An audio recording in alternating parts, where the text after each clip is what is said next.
Living life 2 pages at a time. 2 pages at a time.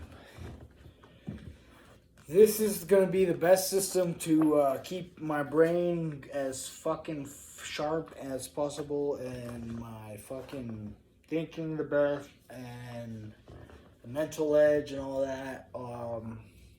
And learning new stuff, expanding the mind without sacrificing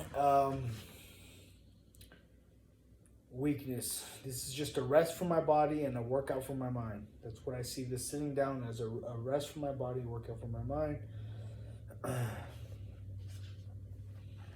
So just 2 pages, left page, right page, turn, bookmark it, go do other shit.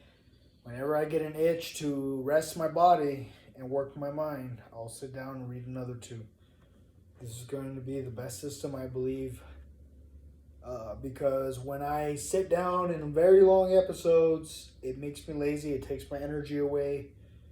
It's just strange. It weakens my body. I just don't like it. It doesn't work for me. So I'd rather give it a little, here's my mind. Give it a little touch up. Left page, right page, turn, bookmark, leave it alone, move on, go do other shit until I need another break from my body and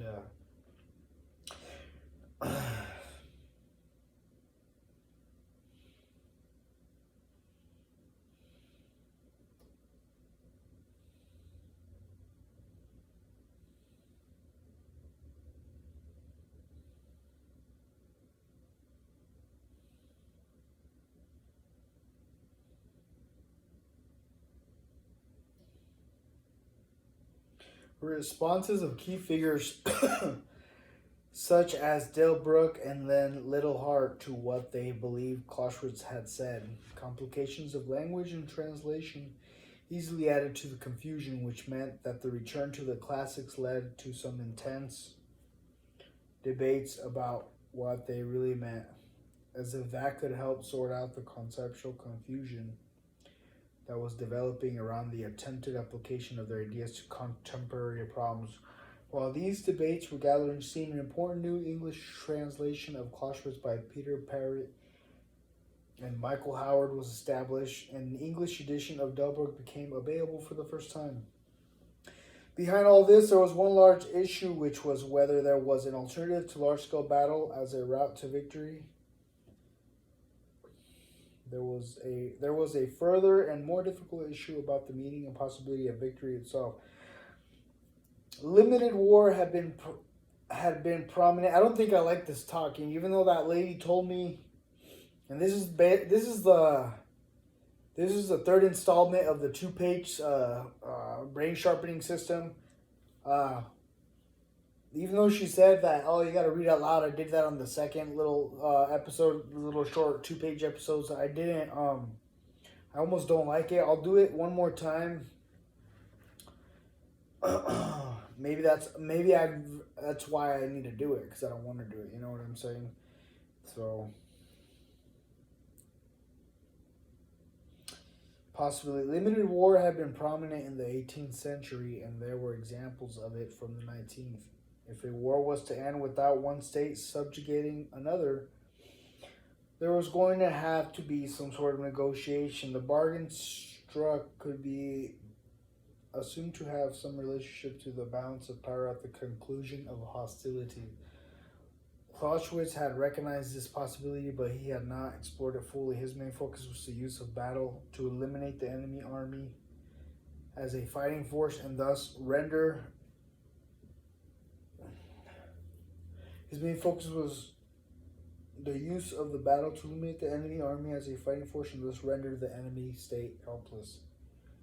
This became known as the strategy of annihilation, a term used by von Moltke and then compared by Delbruck with a strategy of exhaustion. Delbruck saw exhaustion as persuading the enemy to abandon the fight even though its army had not been annihilated.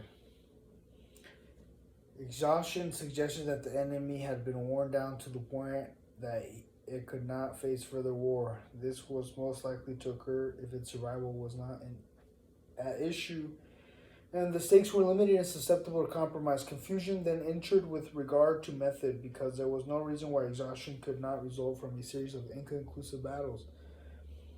Delbruck also used the term bipolar strategy to capture the idea of a commander deciding from moment to moment whether to achieve a goal by battle or maneuver. The choice between annihilation and exhaustion could not just be a matter of strategic preference, but had to reflect the material situation. If battle was unavoidable, there must be sufficient strength to prevail, but also there must be, even after a decisive battle, enough residual capability to go on and occupy enemy territory. If battle was, there might be sufficient strength to prevail, but also, even after a decisive battle, enough residual capability to go on and occupy enemy territory. It might be possible to gain initial advantage to maneuver, but this might not be sufficient. Despite the loss of one army, the enemy could field another. Unless one was confident of possessing ultimate military superiority, a push for annihilation was unwise. Unless one was confident of possessing ultimate military superiority, a push for annihilation was unwise. A force had to be conserved for a long haul. Set piece battles were best avoided other than in the most favorable circumstances. For this reason, an association developed between exhaustion and maneuver as ways of avoiding direct battle. It was Little Hart who took the idea of maneuver and developed it to a new stage by contrasting it much more sharply with age of battle. To further add to the confusion, frontal assaults had now become associated with attrition since the Great War, although not as Delbruck understood the term, to the extent that was the term he had in mind. Battle of this scale and intensity went well beyond anything envisaged by Clausewitz. However much he might have recognized the underlying strategic principles in play, Little Hart kept open the possibility of defeating an opponent by leaving them confused and disoriented, caught by surprise rather than buckling under heavy casualties. What was less clear was whether something that could work well with one army caught another off guard. Another off guard could work with whole states even after stunning and setbacks in the field. Some states might be able to play for time to bring in reserves or move to civil resistance. There was therefore one issue about whether it was possible to defeat opponents in the field by means other than frontal assault, and another about how military victories could be translated into substantial political gains. Which brings us back to Clausewitz, because these two issues,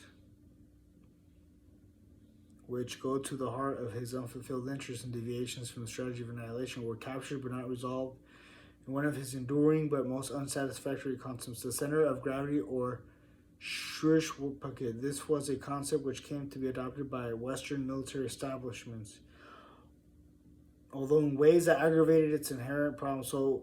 So familiar did the concept become that it started to be referred to by its acronym COG, C-O-G. Cautious focus was on the enemy army, but as the center of gravity was identified as the source of the opponent's power and strength, it could also refer to an alliance or national will.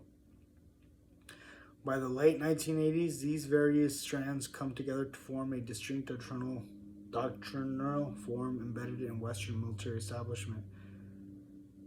There should be a military focus on the operational level of warfare. Here, forces should be directed against the opponent's center of gravity. This would be the point or set of points where the application of military force would be most likely to result in the enemy's surrender. The new thinking encouraged the belief that the most important centers of gravity would be those that led to the enemy's brain,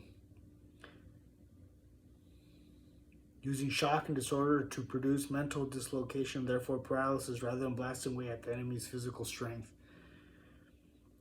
This distinction between the two forms of warfare was sharpened almost to the point of caricature. The maneuvers presented, that's fucking sick. The new thinking encouraged the belief that the most important centers of gravity would be those that led to the enemy's brain, using shock and disorder to produce mental dislocation and therefore paralysis, rather than blasting away at the enemy's physical strength. This distinction between the two forms of warfare was sharpened almost to the point of caricature. The maneuvers presented attrition and that's it.